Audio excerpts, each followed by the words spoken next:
Yes, we're back again with another Draft Rankings podcast. Full form this time, no 10-minute, full form.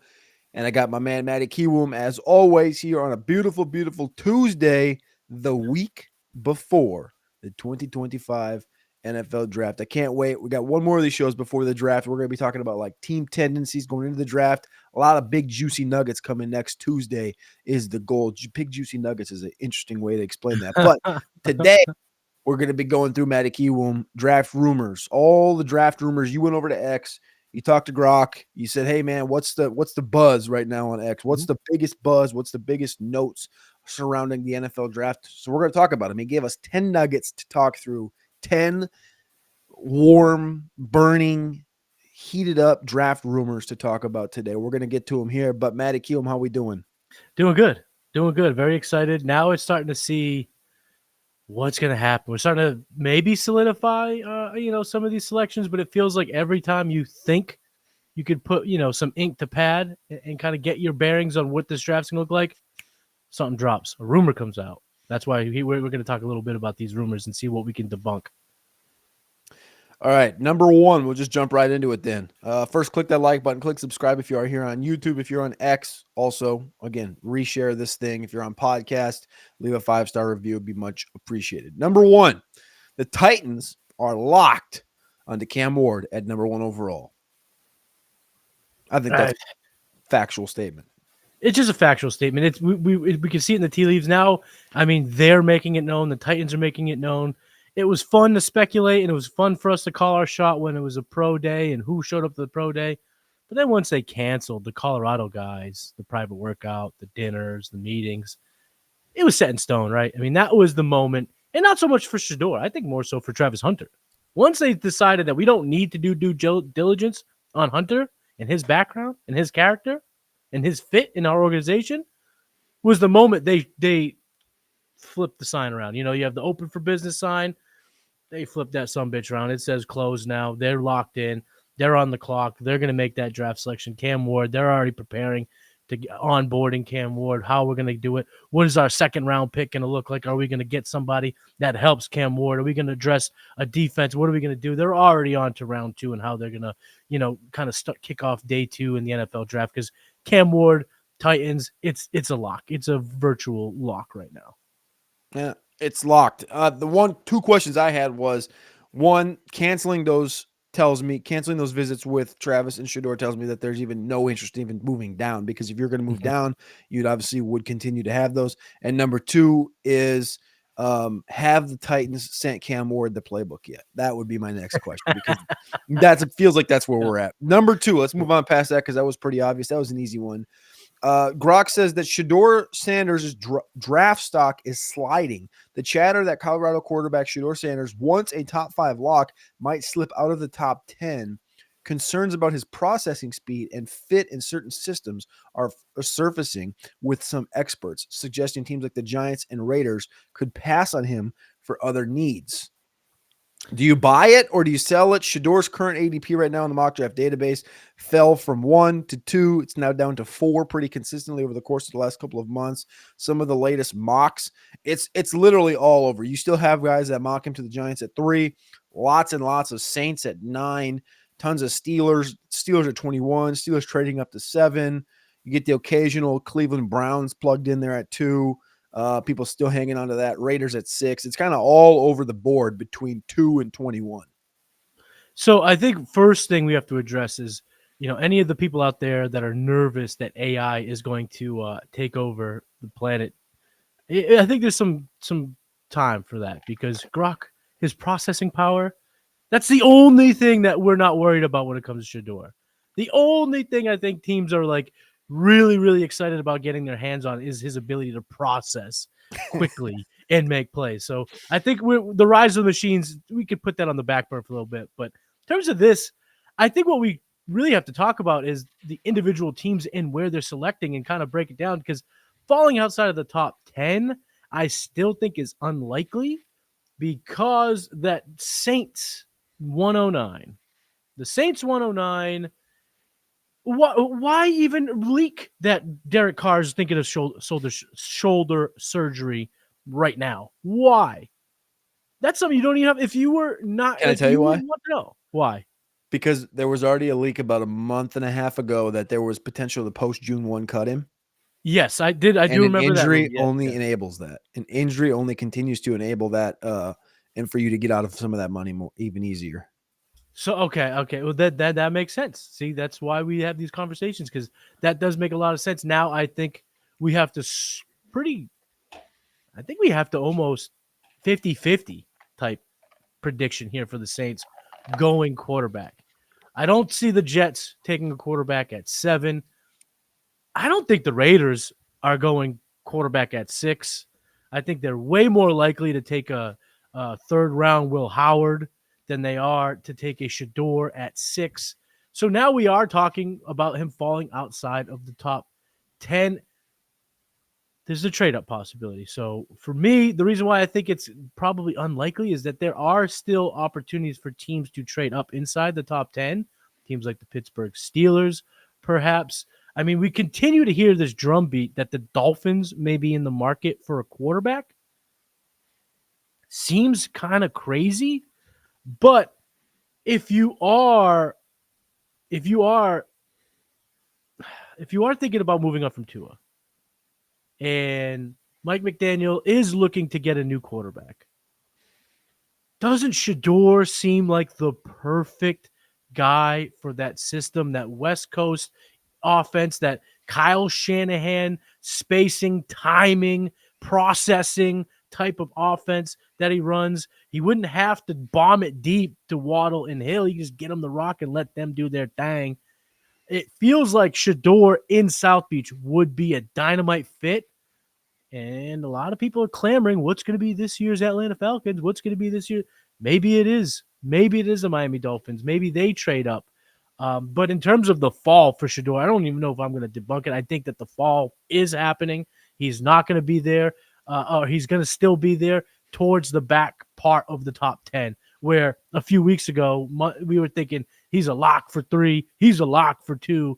Now I think he is probably going to be the Shador talk will get hot around 109. Yeah, I think he's gonna be his stock's definitely dropping. Definitely not a top 5 lock. I wouldn't say he's a top 10 lock, but I would say he's a first round lock for sure. But that's not what the Yeah. question is. The question is if Shador's stock is sliding, and I would say indeed it is. Mhm. Number 3, Travis Hunter to the Patriots at 4. This says Colorado's two-way star Travis Hunter is a fan favorite on X, with rumors swirling that the Patriots are eyeing him at 4. His versatility at cornerback, wide receiver experts calling him a unicorn. Well, here's the deal. You obviously are up there in New England. I love Travis Hunter. I love Travis Hunter. I think it's the nuts landing spot if he goes to New England, because he won't have to play all the snaps on defense immediately on day one because they have Christian Gonzalez and Carlton Davis. And on offense, they need Travis Hunter. They need that connected to Drake May. But I think, as you've talked about a lot, it doesn't make a lot of sense how he's going to get there, because the Browns ain't passing on him, most likely. And if they do, the Giants definitely ain't passing on him. So 4 right now feels like a complete, we can debunk this thing. This is a BS rumor for the Patriots. You believe that? Oh, yeah. So there's two sides of this coin. Side one is, yes, the Patriots would love to have Travis Hunter. Put my ear to the ground up here in New England, my insiders, sources, whatever you want to call it, what I've heard uh, was that they were very high on Travis Hunter. And we actually saw that kind of leak out as they talked about his special abilities as a pass catcher, as a receiver, what they would use him as, how they'd use him. Fit wise, like you said, the best landing spot you could imagine. You get a competitor like Travis Hunter, you put him on a team that will be a competitive team like the Patriots now that Mike Vrabel is at the top of it, a guy who is preaching compete. But he ain't. The other side of the coin is what it's going to land on. He ain't going to be there. There's just no possible way he'll ever be there at 4, because if he falls past 2, I mean, the Giants are going to take him, or they're going to trade that pick to someone who's going to give up a shitload to get him. There's no way he's going to be there at 4. And I will say this, those same insiders I rely on, the whispers that I hear up here in New England, they've already started pivoting to offensive line centric beams, tractor beams. What linemen do they want? And you're only doing that if the pipe dream is dead, and that's why this rumor is completely debunked. Speaking of Hunter, speaking of trade ups, the next one, the Cowboys trading up for Hunter. Another Hunter related rumor has the Cowboys aggressively targeting a trade up to grab him, potentially even up to number 2. Experts love the fit, and Jerry Jones reportedly loves Travis Hunter. Makes sense given, also could be BS because of the Deion Sanders connection there, but it makes sense given the allure that Jerry Jones would have to selling tickets or to just getting himself another Deion. That the what are the odds, and do you believe in this, that the Dallas Cowboys move up from 12 to potentially 2 with the Cowboys, the Cleveland Browns to get Travis Hunter there in the NFL draft? I think that the rumors are pretty substantial. I think that they're realistic. 12-2 is a jump we've seen, especially when it's for a trade for a non-quarterback. We've seen this happen. I mean, we saw it just a couple years ago. It was 12-3, but I mean, it's pretty damn close, right? When the Houston Texans moved up for Will Anderson. I definitely think it's possible. I definitely think the Cowboys would have a lot of interest in a guy like Hunter, not only because their connection with Deion and their, Deion still lives in Dallas. Obviously, he is a member of the Dallas Cowboys family. Stephen Jones, and I think sometimes through BS, and it always comes from the people who don't typically say things and they let a little sneak out.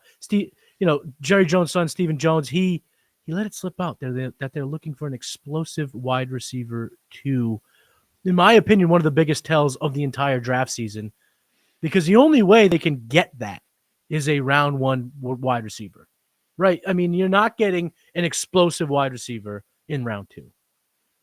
You're not getting an explosive wide receiver in round 3. Not the wide receiver 2. The fact that he said an explosive wide receiver 2, not an athletic wide receiver, not an explosive wide receiver, an explosive wide receiver 2, meaning we want to pair CeeDee Lamb up with an explosive wide receiver. Well, the Cowboys are uniquely positioned that they could also deploy Hunter primarily at receiver, spell him at corner, because they do have some good cornerbacks. Bland is still there. They still have Diggs. They still have a pretty decent cornerback room that they don't need Hunter to play 90% of snaps, 95% of snaps on the defensive side. They could use him as that wide receiver too. Now, where it would be a bit challenging is looking at the Cowboys draft capital. They don't really have a whole lot extra access at the top, but Cody, they do have 6 picks in round 5 and 6. Could they clump a bunch of those up? Could they give away next year's round 1? Could they give away this year's 2 and a bunch of later picks? I think that they do have the ammunition to move up. And then there's still this wild card that I haven't heard. This isn't a rumor. This is just a speculation. But, you don't make speculations, Cody, right? Unless you have at least thought it through. Unless you've maybe, gave it a gander. What if they don't have to trade picks to move from 12-2? What if the Cleveland Browns, who clearly were interested in pairing Myles Garrett up with a nasty pass rusher, says, you give us Micah Parsons, who you're not going to pay, we'll give you the 2nd overall pick. And then we're talking about fireworks here. Well, Fireworks.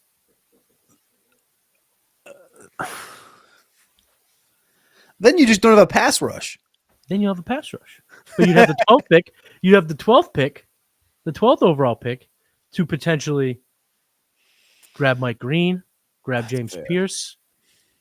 I'm not saying, like I said, this is speculation. This isn't anything I've heard. This isn't rumors. It's just saying, do the Cowboys have ammunition to jump up 10 spots? I think they do. I think you could maybe get a little more than 2-2 for Parsons. That's interesting. I think I would buy that happening more than, I guess that would work together then, right? In tandem. I could see it more than them just trading up picks from 12-2. I could see you got my brain thinking now. All right, let's move on to the next one. Another trade up possibility, according to Grok, comes from the Giants. The Giants sitting at 3 right now, exploring trade options, of course, with a quarterback need. They have Russ and Jameis Winston. The rumor right now is that whoever falls, so whether it's Hunter, who we just talked about, or Abdul Carter, whoever falls to 3 is going to be a New York Giant. The question has been arose over the course of the last, I don't know, couple of weeks. What if the Giants make another move to get back into round 1 and to get a quarterback at some point and essentially do a double dip, and they move up from 34? They have picked 34, 65, 99, and 105. So they have 5 picks into the top 105 picks. The Giants can move up from 34 up to the teens or the early, just as a 10, 11, 12, 13, somewhere where the Cowboys are at right there, and try to get another quarterback depending on what happens with that 9th overall pick with the Saints. The Giants double dipping in the first round in the top 15 is the rumor. I think it has feet. I think the Browns have feet. I think the Giants do. One of those two teams has to move into round 1 to get one of these quarterbacks. That's kind of where I'm at with this whole thing. Yeah, I think we could see it happen twice, to be honest.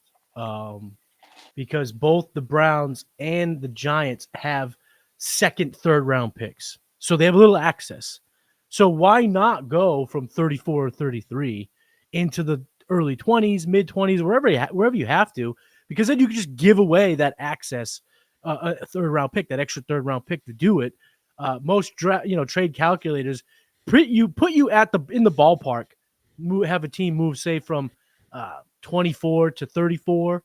You give them a third, you give them a future second, you give them a second, then you have your 2/3, whatever. However they want to manipulate the draft board. What I'm saying is, I think it's very, very likely that we see one, if not two, trade ups back into round 1, both being the Giants and the Browns here. And you get this. I mean, what do they always say about the NFL, Cody? What do they always say about the NFL? It's a copycat league. Well, if you're the Browns or the Giants and you were hearing that the other one was going to do this, you might go, "Huh, we could do that. If they're going to do it, why can't we do it? Why wouldn't we take the blue chipper at the top, jump back in?" Especially, you and I we've been balls deep in this draft class. We've been studying these players, analyzing the situations, evaluating the prospects. You can make the argument anywhere from pick 18 to pick 64 is kind of a pick your poison, pick your flavor. There's a lot of good, talented, clumped up players in the mid to late first, all the way to throughout the second. And you're talking about guys like still be on the board with tremendous upside, like a Benjamin Morrison late in round 2, Siobhan Ravel mid round 2. So what I'm saying is, if you're putting together your draft board and you're seeing that, yeah, I don't need 18. I could take 34, allow the Giants to move up, allow the Browns to move up, and I can still get multiple players and add different assets later on via draft picks, future draft picks, however it pans out. I think it's definitely likely. Another situation I'm going to put on top of this that makes it even more likely. So I think this rumor is completely confirmed. I think it's not only possible, but not only plausible, but I think borderline likely that we see at least one of these guys come back in. Another wrinkle to this: if the Giants look at Abdul Carter and say, "Great player, just we don't need Abdul Carter." I know that's like blasphemous in the draft world. You don't need blue chippers, but you take them. I get that, and maybe that's the case. But if Abdul's there at 3, and the Panthers or the Saints or the Bears are looking to come up and pay you handsomely, you could then trade back if you're the Giants, get more draft picks, get more draft capital, and then bully the end of the first for your quarterback, because you would have the ability to push anyone aside with that type of draft capital to jump back into round 1. So let's just say, for instance, they go from 3 to 8. They get that 57th pick from the Panthers. Now you're talking about 4 picks in rounds 2 and 3. You could absolutely bully around your draft board to move back up and get the quarterback and still get a really, really good player at 8. So I think there's a lot of factors at play, but I definitely think that this rumor is substantiated that at least one of those teams are going to move back in round 1. While you're talking, I was looking at some draft pick stuff. We'll talk more about tendencies and stuff next week, but you mentioned having multiple thirds. These are the list of teams that have a first, a second, and two-thirds all within the top 100 selections. The Cleveland Browns, the Giants, the Patriots, the Jags, the Saints, and the Niners. Obviously, the Jacksonville Jaguars, the San Francisco 49ers, and the Patriots all have quarterbacks of sustenance right now. So Cleveland, New York, New Orleans, the three quarterback teams all have obviously picks. They have a first-round pick in the top 10. They have a second-round pick in the top 40, and then they have two third-round pick on top of it to boot. So we could potentially see all three skip on quarterback in the top 10, and then it's just an arms race to see who can get back high enough to get that next quarterback, whether it's Dart or Sanders. I think that has some legs as well. All right, let's move on to number 6 here. Ashton Jeanty locked into the top 10 right now. Boise State running back Ashton Jeanty is generating tons and tons of hype right now on X. Insiders are claiming he could crash the top 10, possibly a team like the Cowboys or Chargers. Well, again, AI's wrong because guess what, Maddie? Neither of those teams pick in the top 10. We don't have to worry about the rise of the machines. It ain't there yet, guys. Despite the devaluation of running backs, his explosive play style has experts comparing him to elite running backs. This is all, again, AI driven, what I'm reading off right now. Here's the thing. Top 10 has merit, right? Mm-hmm. We've heard the Raiders rumors. We've heard the Jets rumors with them potentially wanting to move off of Breece Hall and have some cocky, maybe three-headed monster with a Jeanty and a Braylon Allen. It doesn't make any sense. The Jet thing doesn't make any sense with getting rid of Breece Hall, but it is what it is. Then you have the Saints at 9 and the Bears at 10. So you have basically, unless you consider the Jaguar thing to even have legs at all, or the Patriots at 4. No, I don't. I mean, okay. So I don't. Let's start with 6 then. 6 is the Raiders, 7's the Jets, 9's the Saints, and 10 is the Bears. Those are your 4 options for Jeanty to go in the top 10. I think it's probably a lock. I disagree with the idea, disagree with the process, but it feels like a lock at this point. I think the outside noise makes it sound like a lock. I don't think it's a lock. I don't think it's a good fit for any of those teams to use a first-round pick on a running back. I think it's really dumb for any of those teams to do it. And let's just go through the teams. The Raiders. Membu, but they don't want Membu. I've done the mock. It's the most viewed show on this channel right now is the Raiders 7-round mock. And I took Membu, and they're like, idiot. DJ Glaze is good enough to play right tackle. And I'm like, idiot. You want Jeanty at 6? You shitting me?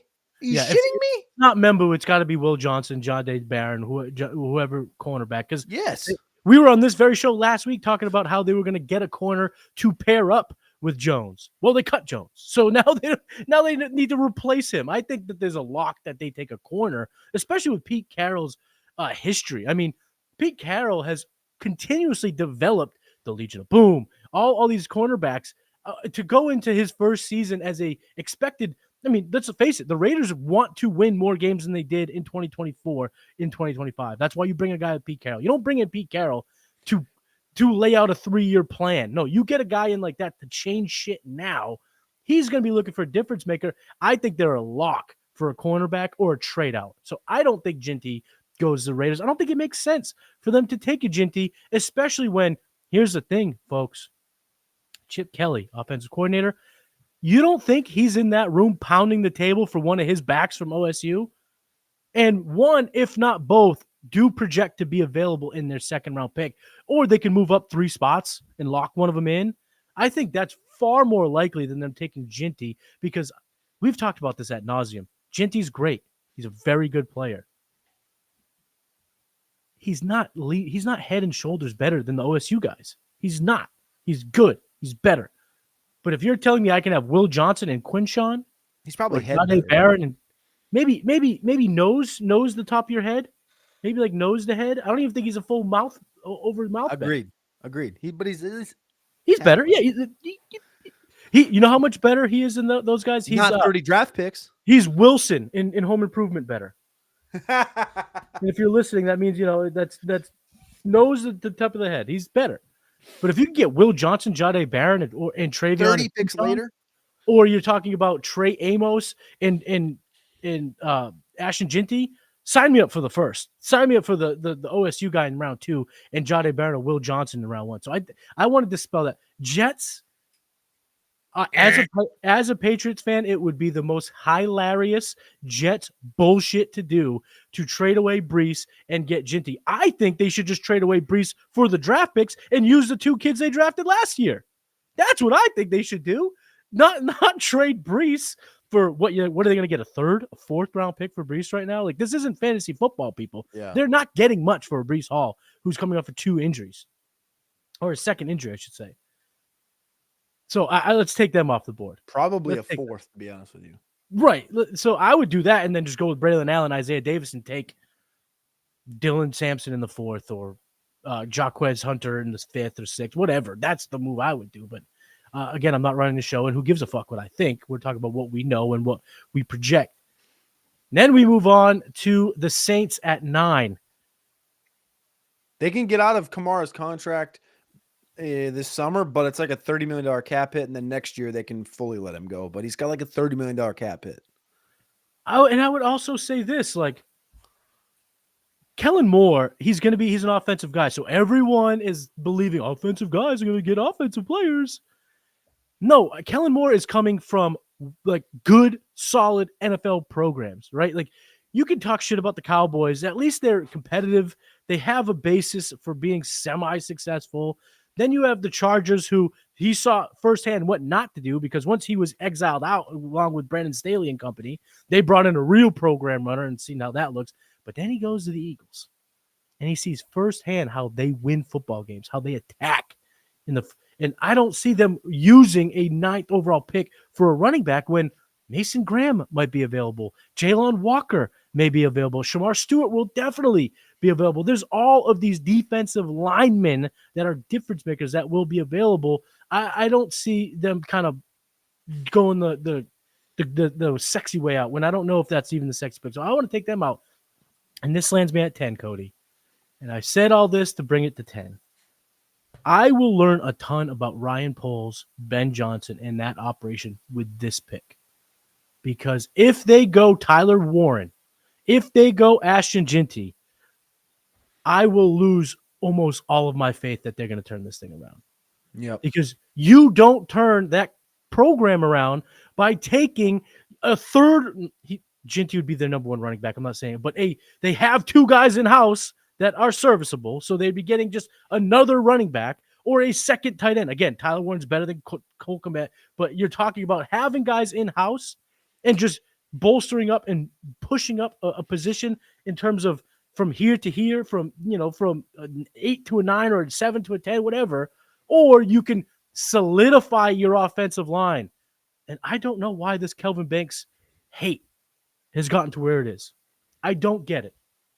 I don't get it. I understand maybe his technique's not as sharp as others. Maybe he's not as quick as others. But this guy, we've talked about it ad nauseum, was 18 years old, asked to block Will Anderson, and fucking did it. And did it.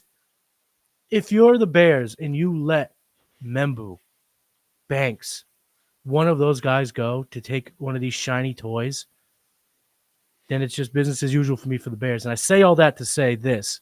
I do not believe Ashton Ginty is a lock for top 10. I'll have him mocked there, but my mock 4.0 is dropping. It's out now. You can check it out, southharmonff.com.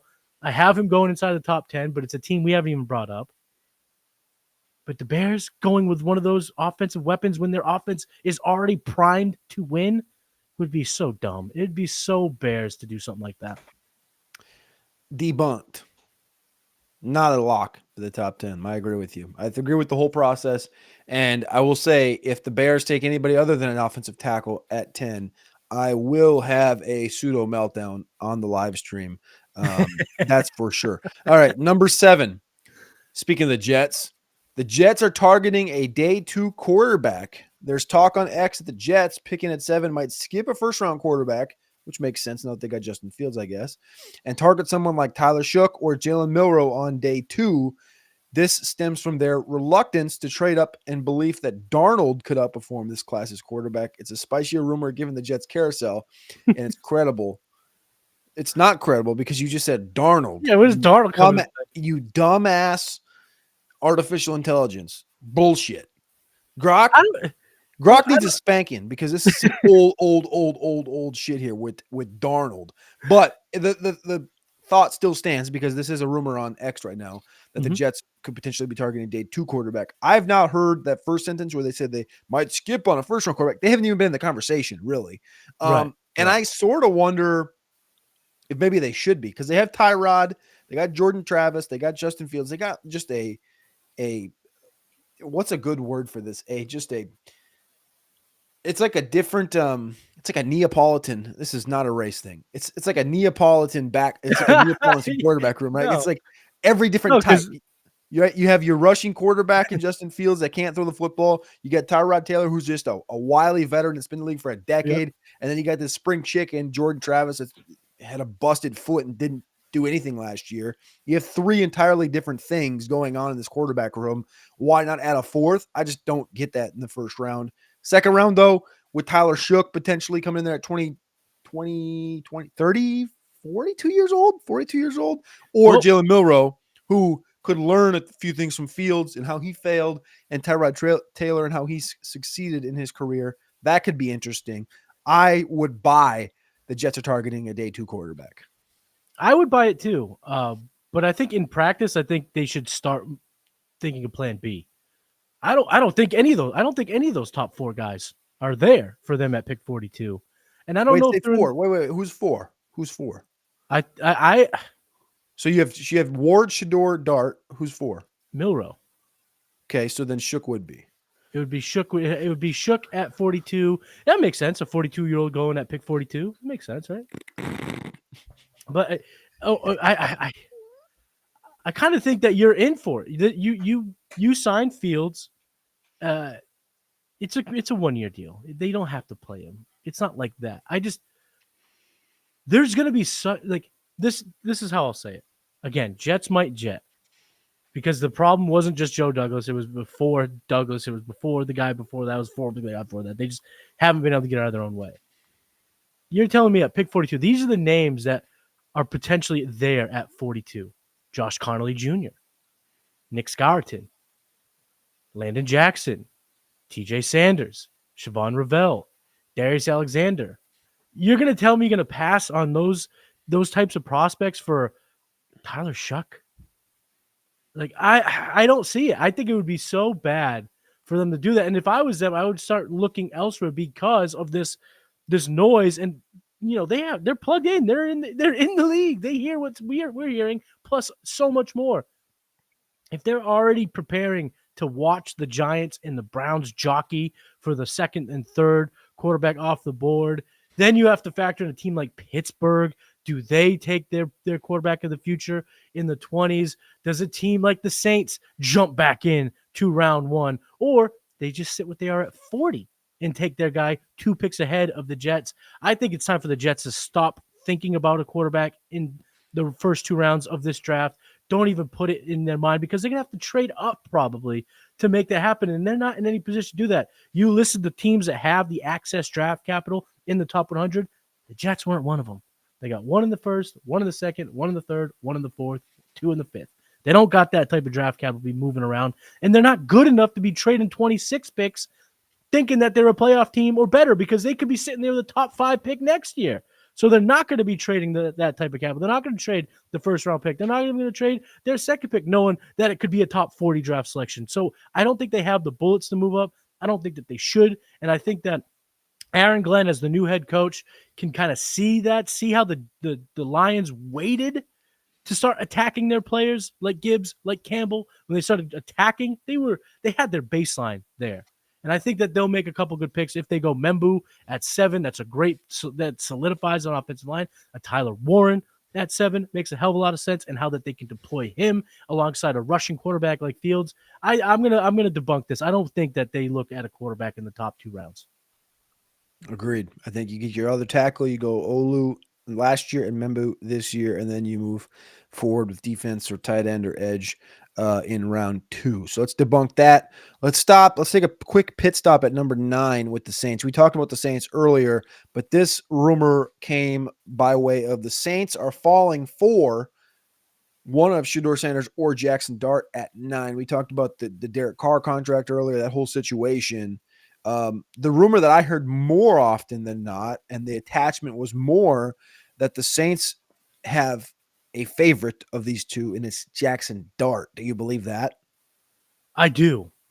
I do. And, McShay kind of spelled this out in his last podcast, so I don't want to take credit for the analysis. But Kellen Moore, the type of quarterbacks he's coached, the type of scheme he's going to deploy, fits a hell of a lot more with the Jackson Dart than the Shador.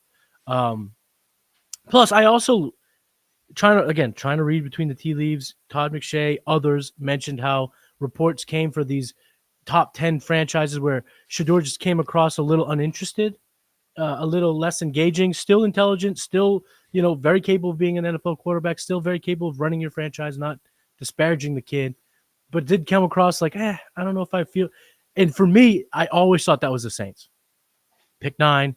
At the time, they were kind of still murky of the situation, the Derek Carr Yeah. thing, the situation, what about Olave, blah, blah, blah, blah, blah. I think that their preference would be Jackson Dart based on the head coach, the style, the fit, and some of the whispers that we've heard in the draft scene. So I'm going to go with that. I'm going to say that if they take a quarterback at 9, I think it's more likely they go Dart. But let me ask you this. Did you see the tweet? Did you see the tweet that came out yesterday? From who? It was, let me check here. It was basically it was after the announcement for Derek Carr's potential shoulder surgery. And I think that we could pretty much say that You're talking Derek about the Carr. McShay one? No, it was someone tweeted out, that pick 9's looking real good for Shador. Dion tweeted the eyes. Yeah.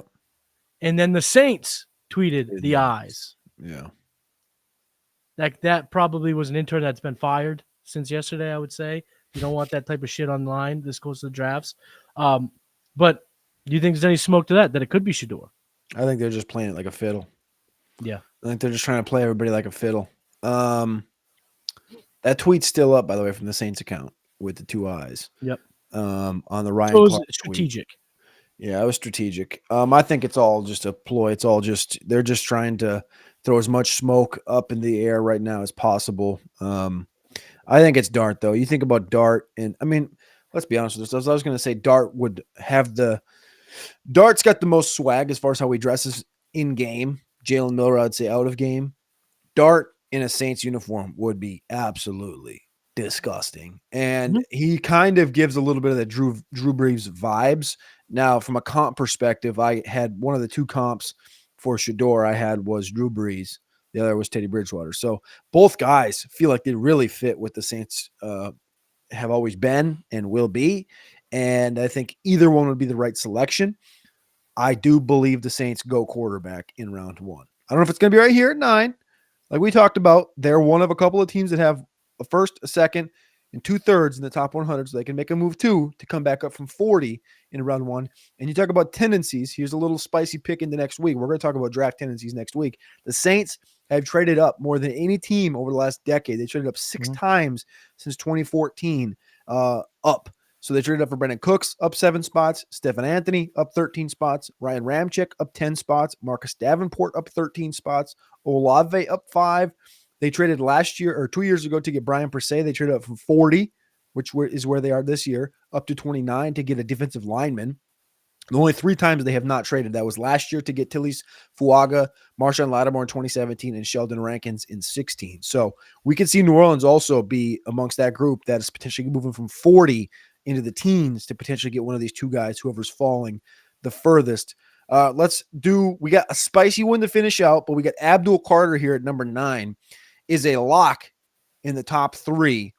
And top 3, of course, is Titans, who we talked about is a lock for the Cam Ward stuff. And then 2 is Browns and 3 is Giants.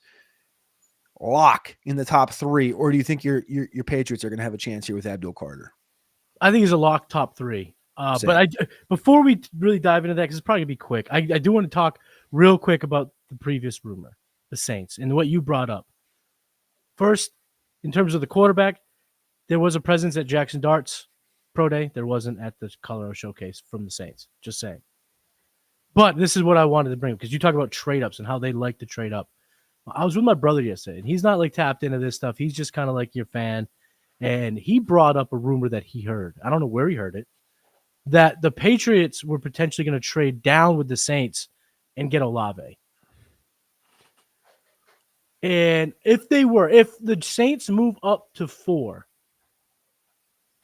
I think traditional thinking is it would be for Shador. I think they would trade up to get Dart because there has been a lot of heat in terms of the Jets and the fans in that club in that franchise of Jackson Dart. So if they do move up to 4, do you think they go Sanders and Dart? And then we can move on.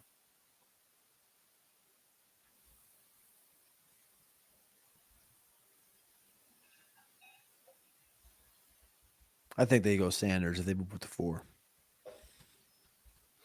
Okay. Perception. Okay. Yeah. Yeah. I mean, if you're moving up, you're moving up because you have a good indication that that player won't be there at 9, right? So Yeah. whoever it is. Perception. I think that's all perception. They wouldn't if they were going to get Dart. I don't think they would do it. I think because of perception, you might move up to 4 to get Sanders. I know kind of the waves have been going in opposite directions. Dart's been getting a lot of the helium lately. Sanders getting a lot of the depression, even though Sanders always gets a lot of the depression. But I would say if they move to 4, it's for Sanders. The Carter thing, we talked about it. I mean, 3 times already during the show. So we'll just say it's a lock. We both believe it's a lock.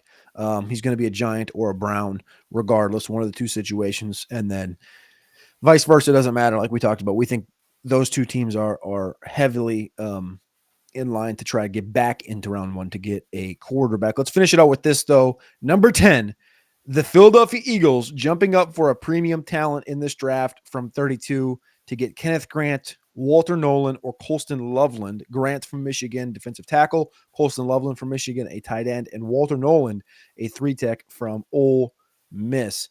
If you look at what Howie Roseman's done over the course of his career, he's obviously been very keen on making moves in drafts, and we'll talk about that more with tendencies next week. But he's also traded up 6 times over the course of the last decade as well, getting Jalen Carter. He moved up 1 spot. Jordan Davis, he had to move up 2 spots.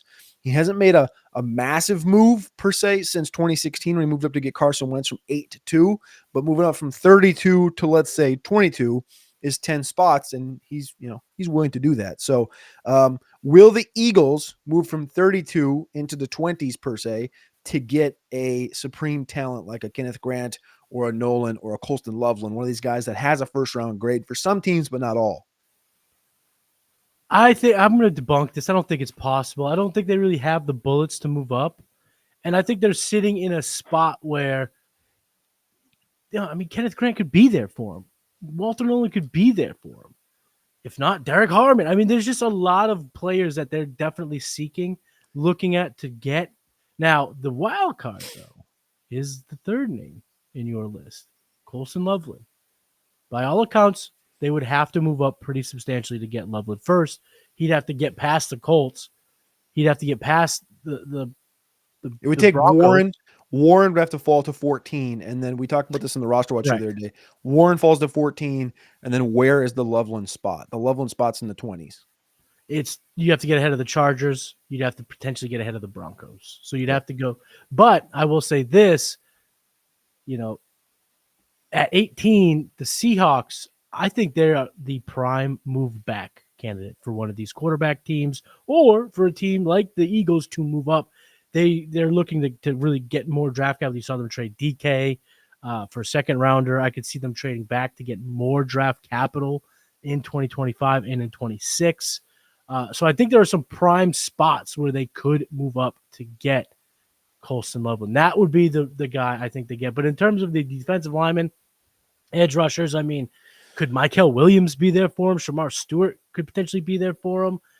Jack Sawyer, if they wanted to take a guy with a little bit more big game experience. I mean, there's a lot of guys that they need in this defensive front because, they're replacing Milton. They're replacing Sweat. They got some replacing to do in that front 7. So they're definitely going to be looking to attack that, I would imagine. But there is that ability because for whatever reason, they keep being linked to pass catchers.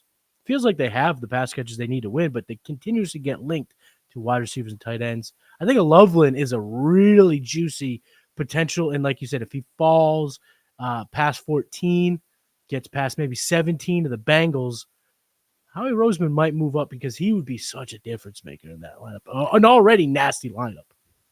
You get more versatility with a Loveland than you do right now with a Goddard. Goddard has been good for what they asked him to do, but he hasn't been elite. So this is why you're seeing this, is because this Goddard thing seems to have legs potentially for him to get traded pre, post, during the NFL draft.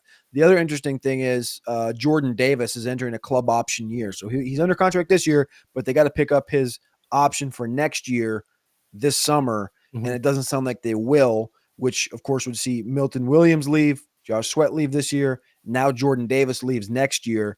They love Moro Ojimo. They're of course going to probably re-sign Jalen Carter, but you can't keep them all. So if you can add a D tackle to fill in that Jordan Davis role, somebody that can play more snaps like a Walter or a Ken Grant, I get it. You also brought up Derek Harmon, which I think is interesting because he'll be a first-round pick. But Colston Loveland would be the one that you would definitely say is worthy of moving up because the defensive tackle class is pretty good, unless they see Kenneth Grant as a top 10 type of player. But the Colston Loveland thing and the receiving thing, I think has legs because Goddard, like I said, has been hit or miss. Jahan Dotson, there are people that are like, we have Jahan Dotson now. It's like, okay, but I love Jahan Dotson and you like Jahan Dotson, but Jahan Dotson has not been this like dependable thing. Let's call a spade a spade. You haven't had him on the roster for a year. So if you can add a Colston Loveland or a Luther Burden, that takes that offense up another notch. So I buy it. I buy that the Eagles could be looking to acquire premium talent because they just won a Super Bowl. They're in their window. Yeah.